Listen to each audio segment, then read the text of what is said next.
Bienvenidos a Futuro Público, un podcast para profundizar el debate sobre innovación en el sector público.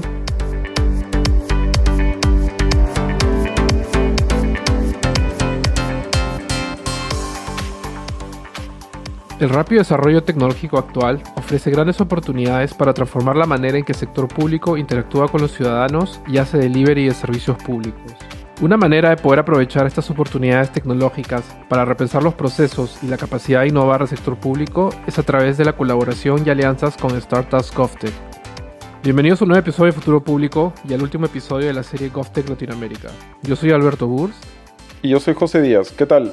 Como parte del último episodio de la serie, hoy cerramos en grande teniendo con nosotros a Idoia Ortiz de Artiñano Goñi, experta en GovTech y CEO de Gove, estudio especializado en GovTech basado en España.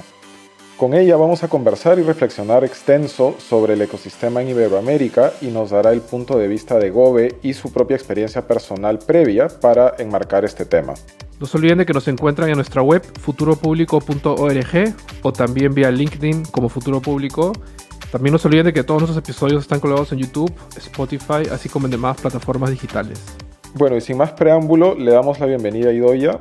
Idoia, ¿cómo estás? Muchas gracias por estar con nosotros en Futuro Público. Estoy seguro de que las opiniones que vas a compartir ahora van a ser de utilidad e inspiración para muchas personas y actores en el ecosistema.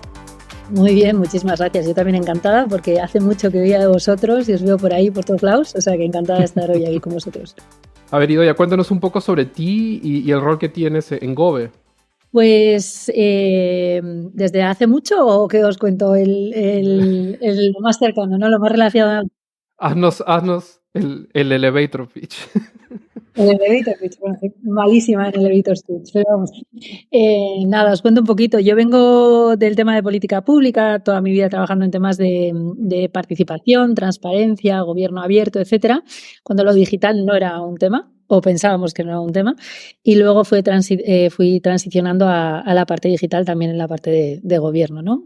Al final yo soy de estas, que hay muchas, y creo que vosotros también lo sois, muchas personas que tienen vocación pública y no son funcionarios. Y creo que eso es interesante, ¿no? Pues yo soy de ese grupo o tribu que llevo trabajando con las administraciones públicas desde fuera mucho tiempo y que creo que también podemos aportar nuevas visiones y una lógica muy complementaria con la gente de dentro. En el 2018 o algo así hice un MBA y ahí es en donde encontré este fascinante mundo del GovTech. Era cuando pues en Estados Unidos, en donde hice mi MBA, ya era un mercado. En UK, en Gran Bretaña, también en Londres, pues ya Public empezaba, que los conoceréis, no sé si habéis hablado con ellos, pero realmente estaban empezando a hacer sus primeros pinitos. En Europa empezaba a escucharse el tema y en América Latina y en España pues estábamos ahí algunos que empezábamos a reunirnos y empezar a hablar de esto para promoverlo. Y así, nada, estuve 3 años y pico desde el Public Tech Lab pues promoviendo el ecosistema GovTech. Yo diría que en Europa y en América Latina sin querer, pero ya te digo que más por conexiones personales de mis anteriores vidas profesionales que otra cosa. Y hace un año y pico ya pues la universidad se nos quedaba un poco pequeña, queríamos seguir creciendo, veíamos que había una oportunidad muy importante y creamos Gove. Entonces Gove, pues básicamente yo con 6 personas más hemos creado este estudio de innovación pública GovTech, lo llamamos así. Y nada, desde hace año y pico, como digo, estamos pues ayudando a instituciones públicas pues a generar pues esas capacidades internas y procesos que necesitan para identificar, probar y escalar nuevas soluciones digitales y al mismo tiempo abriendo ese mercado de proveedores a nuevas soluciones y nuevas ideas que mejoren el servicio público y al final del día que mejoren la vida de las personas, ¿no? De la ciudadanía.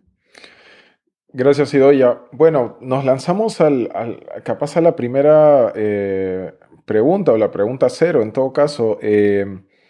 GovTech, múltiples definiciones, ¿cómo lo entendemos? ¿Por dónde va, digamos, tu rollo con GovTech? Pues muy buena pregunta, porque si no parece que estamos hablando todos de lo mismo y luego hablamos todos de cosas semejantes, obviamente, pero tiene sus matices, ¿no? Nosotros estamos viendo, de hecho, que hay como dos tendencias muy importantes a día de hoy.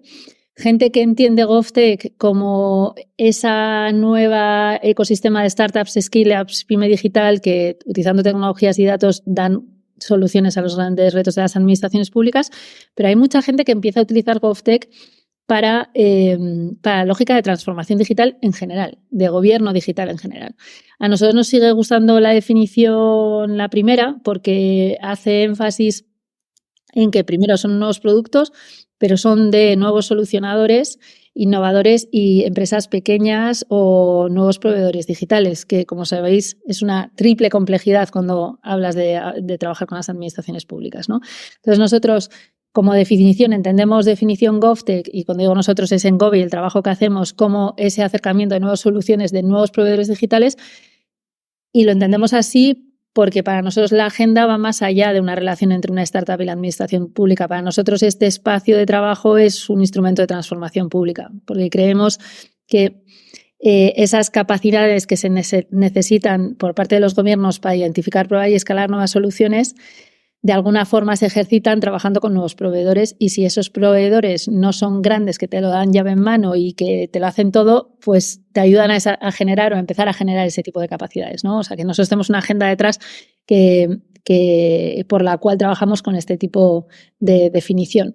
Además, ya más allá de la definición, nosotros hasta hoy, en estos casi 5 años que llevamos trabajando en el espacio GovTech, siempre hemos trabajado con un concepto GovTech abierto al modelo de negocio. O sea, que nosotros lo que queremos o nuestro objetivo es acercar las soluciones que ya existen en el mercado, que ya tienen inercia, que ya tienen cierta track o histórico de trabajo, en otro tipo de industrias, acercarlas a las administraciones, porque otra vez, y esto ya es filosofía del equipo de trabajo, no tanto que sea esto GovTech, básicamente lo que nosotros vemos es que hay un problema porque las administraciones públicas no son capaces de acercar nuevas, o atraer e integrar nuevas soluciones que ya están en el mercado, ¿no? Por lo tanto, trabajamos con empresas de TRLs altos, con empresas que pueden estar trabajando con otras industrias o pueden trabajar solo con las administraciones públicas. Pero en esa lógica somos bastante amplios, pero siempre trabajando con empresas que ya tienen su tracción. Perfecto, Idoia. Bueno, y ahí has mencionado pues actores, un par de actores, ¿no? Está el gobierno, el Estado, las instituciones y está, digamos, las empresas, pero entendemos que el ecosistema es pues mucho más amplio que eso, ¿no? Que estos dos actores que son básicamente el B2G. ¿Quiénes son estos actores, digamos, quiénes son estos actores, digamos, dentro del ecosistema que tú o, bueno, Gove han observado y capaz, sobre todo, quiénes faltan o quiénes necesitan, en todo caso, estar más presente dentro de este ecosistema? Y eso como primera pregunta, y capaz una pregunta adicional es si es que existe en realidad un diálogo entre estos actores o digamos, o rutas de colaboración. Hablamos de una bidireccionalidad, una multidireccionalidad, capaz como para entender un poco cómo es esta dinámica. Vale. Sí, si te parece, te digo cuáles, en mi opinión, son los actores que tendrían que estar conformando un ecosistema GovTech y Sí, claro. qué pasa en la realidad, ¿no? Que es un poco tu segunda pregunta, Sí. ¿no? ¿Qué es lo que falta? ¿Qué es lo que...? Para nosotros, en nuestra opinión, un ecosistema GovTech, de innovación GovTech, necesita el mismo tipo de actores que necesitan otro tipo de ecosistemas de innovación, que los puedes ver en FinTech o en InsurTech, etcétera. Además, de hecho, esta definición o identificación de actores que yo hago del ecosistema es la identificación de actores que hace una Fiona Murray, por ejemplo, en el MIT sobre los Innovation Driven Ecosystems. O sea, básicamente es lo mismo, pero traído a las administraciones públicas, al espacio GovTech, que básicamente son las startups y los gobiernos, obviamente, como clientes, las instituciones públicas, las grandes corporaciones, los inversores, estas entidades de ayuda, acompañamiento, enlace, que son aceleradoras, incubadoras y universidades, ¿vale? Y en el centro, en el espacio GovTech, nosotros ponemos la ciudadanía. Entonces, a nivel del rol de las corporaciones, para nosotros es fundamental y siempre es esta lógica esta conversación de, bueno, estas pequeñas tienen que competir con las grandes. Bueno, sí, tienen que competir y es importante que compitan, pero también hay mucho espacio de colaboración. Cuando estamos hablando de corporaciones en el ecosistema GovTech, estamos hablando de grandes proveedores de las administraciones públicas, que son los que tradicionalmente ganan los contratos, las licitaciones salen para grandes empresas, el conocimiento del cliente lo tienen ellos y hacen muchas cosas bien, pero es verdad que hay un espacio de oportunidad, sobre todo en la lógica de innovación y tecnología, donde nuevos solucionadores, pequeños proveedores, como decíamos, están generando valor en espacios que ellos todavía no lo han conseguido. Entonces, la relación de colaboración es necesaria.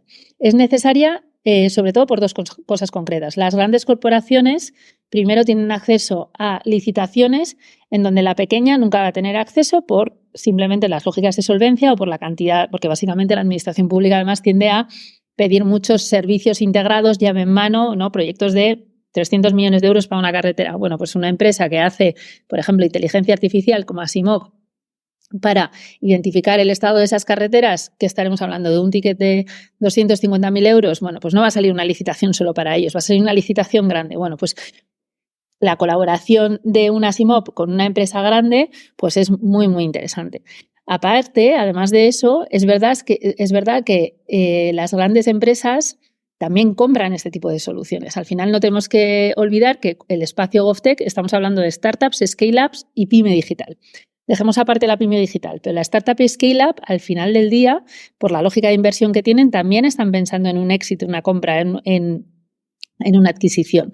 ¿Quién va a hacer eso? ¿Las administraciones públicas? Obviamente no. Tienen que ser las grandes corporaciones. Entonces, esa lógica de acercamiento y de trabajo con grandes es muy, muy importante. Entonces, por supuesto, la colaboración es muy importante, pero como yo siempre digo, no va a haber nunca colaboración si no hay competición. En el sentido, o por lo menos lo que nosotros vemos es que en un mercado donde, hablo por España sobre todo, porque es el espacio en donde conozco, la administración pública tiende sobre todo a comprar a grandes empresas, sobre todo si hablamos en la lógica digital. En otro tipo de servicios quizás no, pero en la lógica digital está acostumbrada a cosas grandes, proyectos grandes. Hombre, pues estas grandes empresas están muy cómodas en el status quo, por lo tanto, si no ven una lógica de competencia, es muy difícil que empiecen a ver a estas pequeñas empresas como una lógica de colaboración. Dicho esto, en las grandes corporaciones hay que también identificar qué tipo de grandes corporaciones, ¿no? Y ahí nosotros identificamos por lo menos 3, que son las grandes tecnológicas, por ejemplo, un Amazon Web Services o un Google. Estas no compiten con las startups scale-ups. De hecho, las startups scale-ups son un canal más de venta de un Amazon Web Services, de cloud, básicamente, ¿no? Por lo tanto, ahora, por ejemplo, las primeras que nos hemos dado cuenta de las grandes corporaciones que están apostando por este tipo de pequeñas empresas son este tipo de grandes tecnológicas. Después tienes la parte de las integradoras, que son unos Accenture, EY y demás, que ahí sí les está costando un poco más, porque son las empresas que están acostumbradas a hacerles todo y, de hecho, de desarrollar servicios, o sea, de hacer desarrollo de software a sus clientes. Ahí son los que estamos viendo que, aunque sean los que más potencial tendrían para ayudar a este tipo de empresas y que creemos que realmente la generación de valor sería súper interesante, son las que más reticentes quizás están para trabajar con pequeña y mediana empresa. Y por último, y aquí en este tercero hay un espacio de oportunidad brutal, son las grandes concesionarias o los grandes proveedores de servicio verticalizado. Los que hacen reciclaje en el Ayuntamiento de Madrid, los que hacen agua y saneamiento en no sé dónde, los que hacen temas de movilidad y datos. Esas empresas verticalizadas tienen un espacio de digitalización en sí mismas, que eso podría después impactar en lo que venden en la administración pública. Y hay un espacio muy, muy interesante. Esas son las corporaciones. Inversores, pues obviamente la inversión es absolutamente necesaria para las startups, scale-ups, especialmente, bueno, sobre todo yo diría, porque si no tienen inversión no van a productivizar su producto, van a tender a hacer más servicio bootstrapping, porque al final, como no tienen inversión, pues empiezan a hacer servicio a los clientes, que por cierto es la tendencia mayor que tienen las administraciones públicas, pedir servicio, no producto. Por lo tanto, si no hay una inversión importante en este espacio, es muy difícil que se generen modelos de negocios basados en producto que después tengan una capacidad de escalar importante. Entonces, la lógica de inversión del inversor, súper importante. También, como decíamos, hay inversores que son grandes corporaciones, o sea que hay un enlace de relación ahí. Aceleradoras, incubadoras y demás, pues lo de siempre también. O sea, hay aceleradoras, incubadoras que están enfocadas en fintech, que están enfocadas en insurtech, medio ambiente, etcétera, etcétera. No hay casi aceleradoras, no digo casi porque nosotros somos aceleración, pero hay pocas empresas, pocas entidades que estén ayudando a la lógica de venta a las administraciones públicas, ¿no? Y eso es absolutamente necesario. Y después universidades igual, o sea, universidades, no hay universitarios pensando en la lógica de I+D para los retos públicos. Ahora se está haciendo mucho enlace con los retos de las grandes corporaciones en temas de innovación, intentar que el I+D que salgan de las universidades vaya enfocado a ese tipo de soluciones. En la administración pública, con la administración pública no tanto. Estos son un poco los principales actores. ¿Dónde falta? Lo he ido contando. A nivel corporaciones hay algunas que sí, otras que no, pero cada vez hay más interés. El tema de inversión está fatal, en el sentido de el inversor tiene ciertos mitos contra la administración pública, algunos sean reales, otros no, definitivamente, por lo menos en España lo que yo conozco no. Tipo, nunca pagan, eso es mentira, pagan a los 30 días. En España eso es brutal, después de la ley del 2015. Bueno, hay diferentes cosas que sí es verdad que hay, para mi opinión, mucho desconocimiento. Entonces, ahí en la parte de inversión creo que es lo que más falta.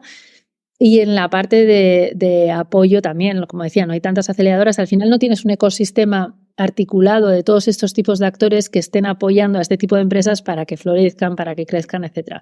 Otra vez me vuelvo al fintech. Una empresa de fintech, startup, sabe a qué incubadoras ir, a qué corporaciones ir, por dónde entrar, qué universidades le están apoyando bastante más en esto. En una GovTech, ¿qué hace? O sea, no tiene, se siente muy solo, ¿no? Por la falta de articulación. Genial, Idoia. Ahí, mil gracias por esta foto panorámica, ¿no? Del ecosistema, del momento, el screenshot. Ahí me gustaría enfocarme un poco en el tema o en el lado de los habilitadores y probablemente más en el lado del sector público, ¿no? O sea, resonó totalmente conmigo cuando mencionaste que, claro, que el gobierno, el sector público prefiere trabajar en estos grandes contratos con estos grandes proveedores ya conocidos, con renombre, con respaldo. Me gustó también, o totalmente también resonó conmigo el tema de esto de que les gusta trabajar con servicios a medidas, tener fábrica de software, hacer cosas como que súper costosas y customized a su realidad, y al final del día, claro, no están muy interesados en tener un producto como el que suele ofrecer una startup software as a service, por ejemplo, ¿no? No parece ser algo muy atractivo, pero a la misma vez tenemos casos de organismos públicos que trabajan o que ya han empezado a trabajar con startups de corte GovTech, ¿no? De repente mi pregunta para ti sería, ¿cómo caracterizarías tú a estos clientes públicos que ya trabajan con GovTechs? Básicamente, ¿qué crees que los vuelven habilitadores del tema GovTech en sus regiones, en sus países? A ver, yo lo que he visto, oye, esto es, o sea, en mi corta experiencia en este espacio de que no hay demasiados ejemplos y demás, entonces no sé si tomarlo como una regla o bueno, pero por lo menos de mi experiencia, tampoco cogerlo con pintas, pero a ver, nosotros lo que vemos es que, como decíamos, para nosotros el espacio GovTech es un espacio de transformación pública, ¿no? Entonces tienes que los habilitadores estos que comentas o estos champions de las instituciones públicas tienen que tener muy, muy claro que el tema de la tecnología o el espacio GovTech no es para conocer, quiero utilizar blockchain y machine learning, ¿no? Un poco más.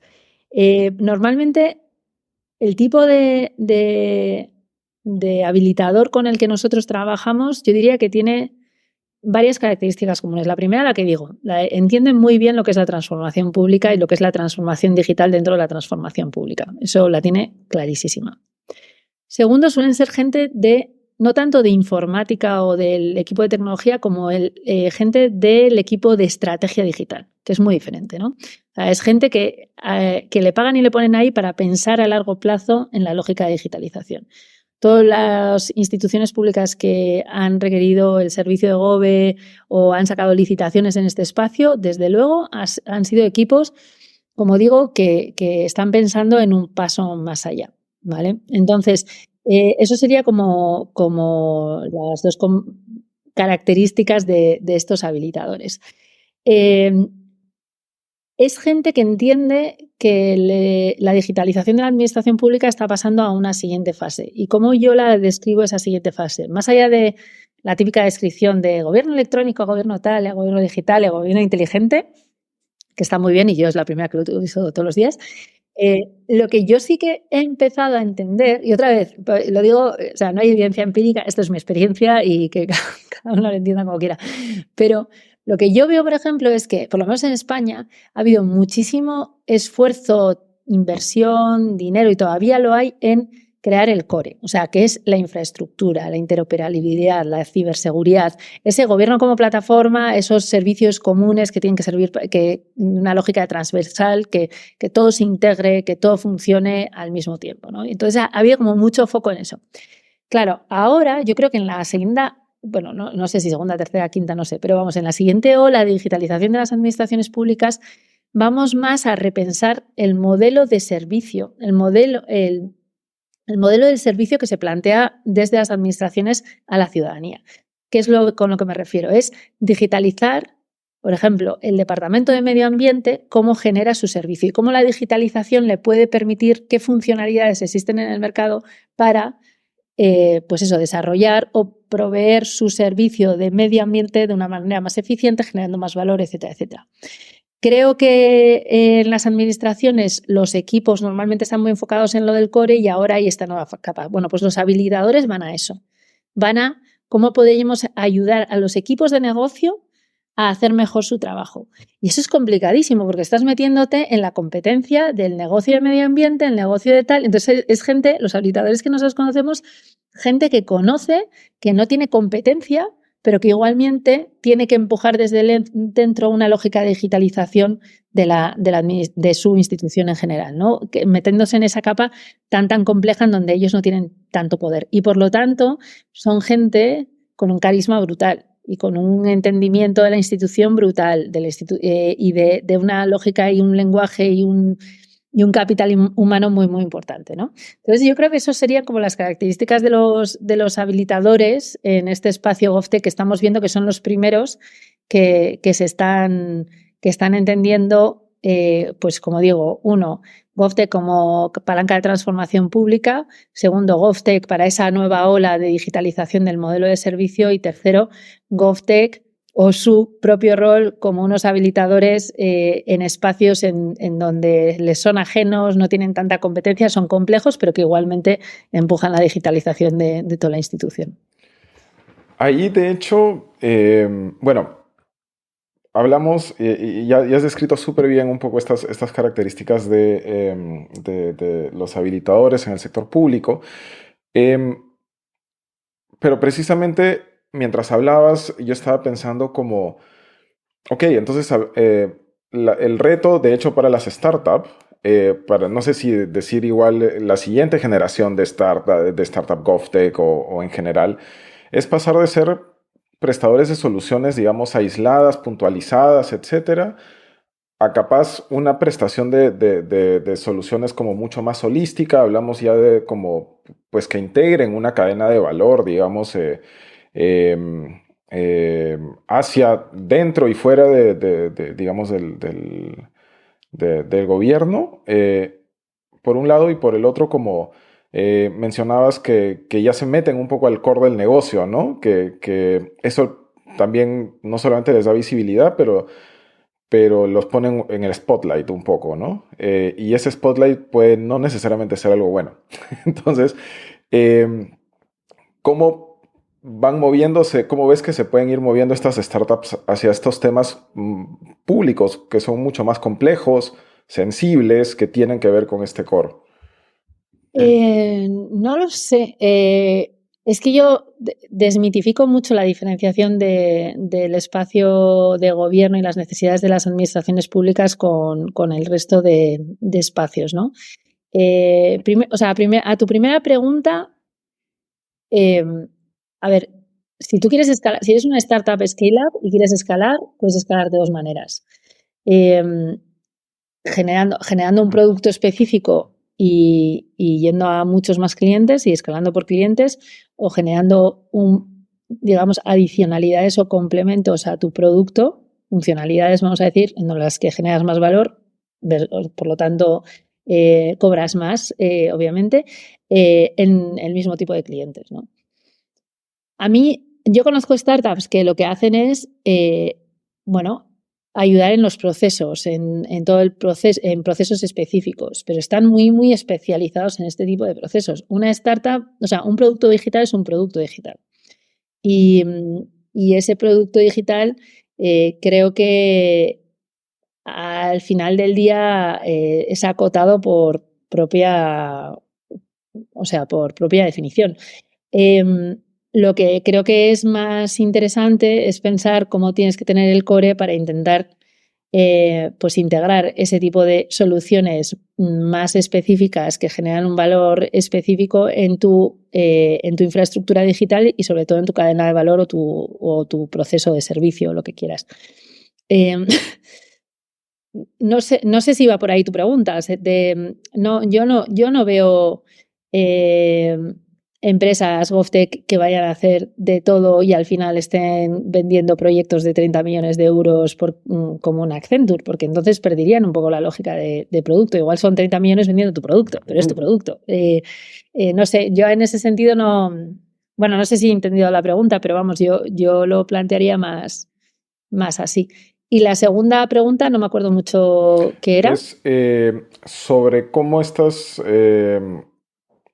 cómo las startups van ingresando un poco a atacar estos problemas públicos que son mucho más complejos, sensibles, que tienen que ver con el core de, digamos, el negocio público, ¿no? ¿Qué es lo que mencionabas? ¿Cómo ves cómo ves que estas startups pueden colaborar con esto, ¿no? Pueden como pues empezar a apoyar al sector público en estos retos. O sea, creo que el tema core lo puedes entender de dos maneras. Cuando yo me refería al core antes era más a la lógica de, si tú tienes la idea de gobierno como plataforma, hay ciertas lógicas de infraestructura, de capas que son las que después te van a permitir generar otra capa de valor digital, ¿no? O sea, que si estamos hablando en temas de identidad digital o en temas de temas de pagos, temas de interoperabilidad de datos, etcétera, etcétera. En donde eso es una parte core, entendido. A mí, sinceramente, a nivel de startups, scale-ups, no me importa tanto si la startup o scale-up entra en ese core o no. Lo que me parece más importante es que ese core esté totalmente controlado por el Estado, por la administración pública, ¿entiendes? Y entonces, si es una lógica digital controlada por la administración, lo desarrollen ellos, lo desarrollen otros, pero si lo desarrollan otros tienen que tener unos estándares y unos APIs claros establecidos por la institución para que después, si funciona, no evitar el lock-in típico de contratos y demás, pues es así, en ese core. A mí lo que me parece que hay muchísima más flexibilidad es en la capa más externa, en tanto en cuanto tú tengas ese core, esos estándares ya creados. El otro core que tú estás hablando es el core más de esa lógica de vertical más específica de lógicas de gobierno. Y en esas lógicas de gobierno, o sea, yo ahí veo, si estamos hablando de temas de seguridad, pues que instituciones públicas tienen el nivel de seguridad, quizás son más garantistas que otro tipo de instituciones. Y es verdad que en esa lógica la startup scale-up que quiera jugar a ese mercado de temas de seguridad y demás, pues tiene que llevar una serie de estándares que les va a exigir el gobierno de turno, ¿no? Y sobre todo y cada vez más, y afortunadamente esos estándares son más globales, en el caso europeo, pero en general unos protocolos que tienden a ser más estandarizados, ¿no? Entonces, es simplemente cuidarlos y, más que cuidarlos, responder a ellos. Cuando respondes lo del core, sí, o sea, me parece súper acertado, ¿no? Porque precisamente mi pregunta iba más sobre el segundo ejemplo de core. Yo estaba pensando tipo en regulation tech, en integrity tech, etcétera, que ya son pues temas mucho más complejos dentro del Estado, ¿no? Que además requieren pues el politics, ¿no? El impulso del politics para poder Es que yo no creo que sean más complejos y que requieran tanto politics. Mira, si te das cuenta, o sea, tú al final, si entras en temas hiperregulados, la regulación está ya. O sea, no es que puedas entrar. En RegTech, o sea, es hiperregulación. Ahí policy tampoco tienes tanto. Otra cosa es, o sea, al final una startup, una solución startup scale-up genera un producto a un espacio en donde ya está creado. Si lo intentas, o sea, ya está creado en el sentido regulatorio, y si no está la lógica regulatoria, o sea, esto no es Urban Tech, o sea, tú no te vas a meter a hacer identidad digital porque si no, o sea, identidad digital si no estás en un contexto ya regulado o en base a la no regulación actual, pero hay un contexto. Entonces, no lo sé. Es que, bueno, yo no lo veo tan, o sea, no lo veo tan complejo. No sé si hay esa capa de complejidad por trabajar con las administraciones públicas. Es más administrativa que tecnológica y te diría hasta política. ¿Qué te parece si lo planteamos de esta manera? La parte core, o sea, básicamente está más regulada, hay mayor sensibilidad política, entonces básicamente, o sea, tienen que, uno es obviamente esa lógica de regulación, plantearla muy bien y tener muy claro que al final el diseño de producto o servicio que están planteando, al final el último usuario es la ciudadanía y que por eso tienen que tener espacio, o sea, tienen que tener en cuenta ciertos temas que no tienen que contar quizás otros, ¿no? Normalmente cuando tú eliges y haces un producto usuario específico, puedes elegir el usuario, o sea, si estás haciendo una definición de producto, un tipo de usuario específico, si estás haciendo un desarrollo de producto para la administración pública, tú no puedes elegir el tipo de usuario. O sea, eso te obliga de alguna forma a tener ciertas consideraciones de temas de género, temas de desigualdad, temas de discapacidad que tienes que tener en cuenta en el diseño de tu producto o servicio porque tu comprador final es la administración pública, que es el que tiene que proveer. Y eso es muy importante, que las startups GovTech se den cuenta que ellos son parte de un servicio, están generando y produciendo un servicio público y que las reglas de juego son diferentes. Pero esto también puede ser una gran oportunidad para ellos, porque lo que estamos viendo es que, por ejemplo, startups y scale-ups que han visto, dada una regulación específica, una necesidad específica que está planteada en la regulación, eso es una generación de mercado, de repente una realidad de mercado que no existía antes y que gracias a estar en un entorno tan regulado, de repente se crea de la noche a la mañana, ¿no? Un ejemplo, Visualfy es una empresa que lo que hace es ayudar a que los edificios, todo lo que es los mensajes que recibes dentro de un edificio también lleguen a la gente que no oye bien o que es sorda, ¿vale? Eso, por ejemplo, imagínate que hay un incendio y de repente empieza a oír tal, si tú eres sordo pues no te enteras, pues básicamente, o cualquier otro tipo de anuncio. Hay una regulación en España desde hace creo 2 años que establece que todos los edificios públicos tienen que ayudar a que todas las personas, mujeres, hombres que estén en ese edificio lleguen a tener, pues obviamente, pues llegar a esos mensajes o lo que sea. Bueno, pues esta startup ha visto una oportunidad y se le ha abierto un gran mercado porque por esa regulación específica, ¿no? Entonces, siempre vemos como estas lógicas de trabajar con lo público más complejas y más tal, pero también pueden ser una oportunidad muy interesante para ver en nuevos espacios de mercado a nuevas empresas. Genial, Idoia. Ahí me gustaría pasar un poco al tema del financiamiento de las startups o las rutas de financiamiento que las GovTech suelen utilizar o transitar, ¿no? Hemos hablado ya con varias startups de Latinoamérica, de varios países, y más o menos, pues, no sé si es una presunción correcta, pero no sé si es válido decir que se distingue de lo que uno suele pensar tradicionalmente del tipo, el formato Silicon Valley, no sé. O sea, siento que son negocios que tienen que tener clientes, generar ventas, tener, no sé si a lo largo del tiempo tratar de tener números azules.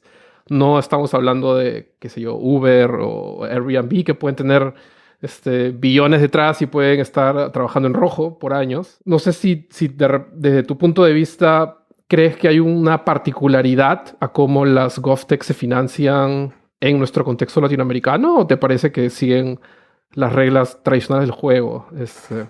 Bueno, yo creo que hay, no sé si en bueno, latinoamericano, en España creo que también pasa, ¿no? Hay un tema inicial de base, es que el inversor no conoce el mercado, lo que comentábamos antes, no conoce el mercado B2G y además no confía.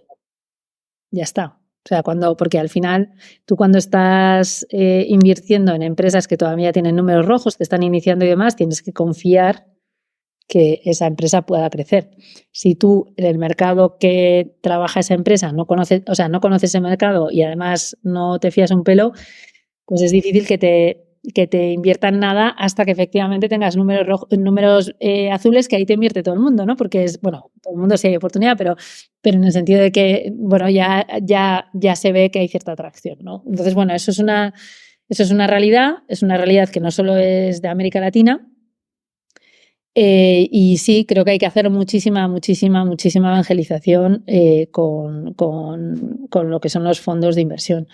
Yo ahí puntualizaría dos cosas. Uno, por ejemplo, una de las cosas que a mí me llama mucho la atención es que los fondos de inversión de impacto no miren con otros ojos a GovTech.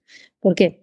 Porque si te empiezas a pensar, un fondo de impacto que esté invirtiendo en educación y salud, si al final esa startup va a trabajar en coles privados y en hospitales privados, pues sinceramente el impacto que tiene es bastante limitado, ¿no? Entonces, una de las cosas es decir, me llama mucho la atención que los fondos de inversión efectivamente no empujen más, quizás igual no confiar ahora porque ahora no lo ven o lo que sea, pero desde luego no tengan más interés en este mercado GovTech. Mi hipótesis, y solo es una hipótesis, es que al final los fondos de inversión, también los de impacto, son personas. Normalmente las personas que trabajan en un fondo de inversión de impacto vienen de la parte privada de inversión, de finanzas, por mucho que tengan mucho vocación de impacto y demás. Por lo tanto, también vienen de espacios en donde lo público o no existe, o no interesa, o no da ningún tipo de confianza, ¿no? Entonces creo que es parte de eso. Y después la otra espacio de conversación que creo que hay en este tema de inversión es que siempre hablamos de inversión, como son startups, scale-ups, de fondos de capital riesgo, pero quizás el fondo de capital riesgo no sea el mejor vehículo de inversión para una startup GovTech. Y esto lo digo porque al final un fondo de inversión, que entiendo que la lógica es la misma, sé que en Estados Unidos, en España también, y creo que en América Latina también, al final tienes 5 años de inversión y 5 años de desinversión más 2 de prórroga, ¿no? Entonces, al final estás planteando unas lógicas de inversión-desinversión que quizás la lógica de inversión sea un poquitín más larga, necesites un poquito más que otro tipo de industrias, que esto pasa también en otras muchas industrias, no solo es la de GovTech. Entonces también creo que cuando hablamos de inversión, a mí, por ejemplo, una de las lo que me planteaban es que sí hay fondos de inversión que invierten en esto, que son los pocos, pero los hay. Pero también empieza a haber bastante family offices, por ejemplo, ¿no? Que no tienen estas lógicas de inversión tan estructurada, de tiempos de salida y entrada de la inversión y que pueden ser interesantes también para las startups. Y ya que hablamos ahí del financiamiento y bueno, hemos hablado también un poco de las startups capaz vale la pena hablar sobre mediciones, ¿no? Precisamente capaz uno de los grandes retos para GovTech es desde el lado público o el lado privado es precisamente generar mediciones de éxito, ¿no? ¿Cómo se mide el impacto, el valor financiero, pero también el valor público, ¿no? Desde GovTech y sí, bueno, ahí me quedo. Uh-huh. Vale, o sea, a nivel pues como decías tú, hay dos partes, ¿no? Una es impacto y otra es retorno de inversión, ¿no? Que creo que el medir el retorno de inversión de este tipo de startups es importante para lo que decíamos antes de atraer nuevos inversores o atraer financiación a este espacio. Entonces, ahí creo que hay un trabajo muy, muy importante que hacer y que creo que poca gente lo está haciendo en decir qué tipo de retornos tienen este tipo de empresas para que... y esto no es fácil porque nadie te dice los retornos, o sea, es un mercado privado, ni B2G ni B2C, o sea, lo que quieras. B2B tampoco es fácil encontrar las lógicas de retorno en nada, ¿no? Pero bueno, sí que creo que daría más confianza al mercado y daría más confianza al inversor si efectivamente pudiésemos medir y transparentar el retorno de inversión de este tipo de empresas. Esa es la primera. A nivel de impacto, pues como todo, tú mides y mides. O sea, en el sentido de que desafortunadamente es un entorno, es un cliente que no suele medir mucho, que es la administración pública, por lo menos otra vez desde mi visión española. Nosotros lo que planteamos son lógicas de medición de pilotos, por ejemplo, muy estructuradas. O sea, en el sentido de nosotros cuando hacemos un piloto GovTech con una startup específica, con una institución pública específica, básicamente hacemos pilotos de no más de 5 meses y planteamos esos objetivos, esos KPIs, esas métricas, esos puntos de contacto durante los 5 meses. Hacemos llamadas semanales para realmente hacer el buen management del proyecto y al final hay una evaluación en base a esas métricas. No solo es que es bueno para la evaluación y para saber el impacto o no que pueda tener este tipo de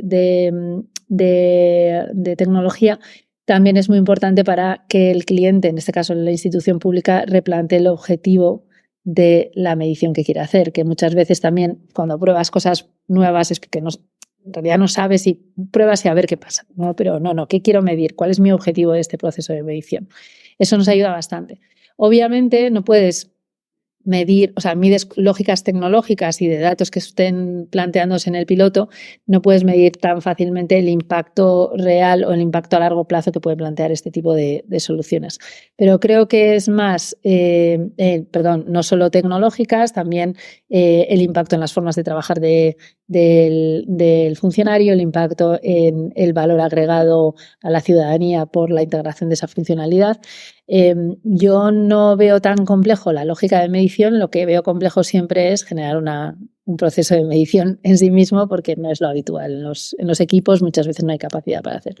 Genial, Idoia. Ahí, un poco acercándonos a la parte final, me gustaría preguntarte y que nos cuentes cuáles piensas tú que son los puntos en agenda que deberíamos tener como prioridades o que el ecosistema GovTech debería tener como prioridades, ¿no? Tanto del lado de las startups o del lado de lo público o actores de otro tipo. No sé si tienes algunos así a grandes rasgos.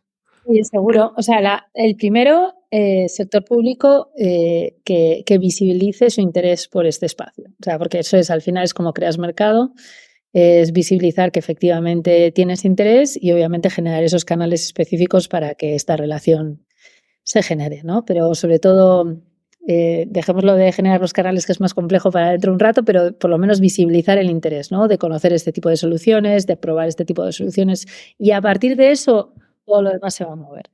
En la parte de inversores, creo que hay un espacio, como decía, de evangelización importante. Yo lo que plantearía, si hay un inversor escuchándonos, es decir, bueno, que conozca bien del mercado, porque seguro tiene sus contras, obviamente, pero también quizás vea espacios de interés. Y sobre todo intentar evitar los típicos mitos que se dicen en plan tal cual, no paga, no tal, es corrupto. O sea, eso son cosas de... He estado en varias conversaciones de gente muy seria que dices, madre mía, pero es absoluta desconocimiento. Entonces, por lo tanto, que si quiere conocer este mercado, que aprenda y conozca este mercado como otro tipo de mercado. A nivel de gobierno también creo que es importante la estandarización, en el sentido de, más allá de que es importante la estandarización porque es una forma, como decíamos, de trabajar tu lógica digital, o sea, de decir, yo controlo el core, yo creo mi infraestructura, me la hacen otros, la hago yo internamente, me da igual, pero con los estándares que yo establezca. Esto es muy importante para el tema de las startups, porque cuanto más estandarizado esté el mercado, más escalabilidad van a tener las soluciones de las startups. Entonces, en ese sentido es muy, muy importante. Claro, esta lógica de estandarización presupone que asumas que efectivamente no todo te lo van a hacer para ti, que no todo el código que se desarrolle lo tienen que poner en tus servidores y que efectivamente hay ciertos productos en el mercado que, fíjate, ya te pueden servir y dar una solución. No se lo tiene que hacer para ti para que sea mejor, que al revés, ¿no? Traerles este concepto de que hay soluciones, que hay emprendedores que solo están todo el rato trabajando en un tipo de producto o servicio y que por ello son los mejores y que por ello van a estar generando funcionalidades continuamente para ti y otros clientes, pero que esa lógica de de centralización aporta mucho a cada uno de los clientes, aunque no se esté haciendo una customización constante, ese concepto es brutal y cambiaría todo el sistema. Entonces es lo que tienen que traer las administraciones. Por parte de las startups, mi consejo es que entiendan y aprendan cuándo tienen que entrar a las administraciones públicas. Y eso es muy importante, ¿no? Que entiendan que trabajar con las administraciones públicas presupone una estrategia detrás y hay que ser muy estratégico porque es un mercado difícil, pero que es un mercado que una vez entras las barreras son para otros. Entonces hay que saber entrar, hay que saber cuándo. Es estrategia, no son contactos. El contacto se te pierde en un minuto, una vez hablas y ya está. Lo importante es la estrategia. Y yo creo que serían eso un poco, bueno, obviamente, desde mi opinión, nosotros somos también, no somos una startup, no tenemos modelo de startup, somos más una lógica de consultoría, pero somos pequeños y trabajamos con las administraciones públicas y esto no lo sabemos bien. Yo creo que se puede hacer, que es un gran mercado, que es un cliente súper interesante, con grandes capacidades y mucho dinero, pero otra vez, es estrategia y saber trabajarla porque hay espacio. Genial, Idoia, mil gracias. Muchísimas gracias a vosotros. Muchas gracias, Idoia, por estar con nosotros en Futuro Público y en este hito importante para nosotros, que es la culminación de esta serie, que esperamos aporte, ayude a entender y avanzar mejor en este fenómeno, sobre todo en Latinoamérica. Solo comentarle a nuestros seguidores que el siguiente episodio salimos con un resumen, reflexiones y aportes desde el equipo de Futuro Público en relación a los episodios de la serie GovTech. Estén atentos. Así es, y no se olviden de que nos pueden contactar siempre vía nuestra página web futuropublico.org o a través de LinkedIn como Futuro Público. También recuerden que todos los episodios están colgados en YouTube, Spotify, así como en demás plataformas digitales. Y bueno, con eso ya concluiríamos el episodio de hoy. Gracias por escucharnos hasta este punto y nada, cuídense, un abrazo fuerte. Chao. Gracias a todos, chao.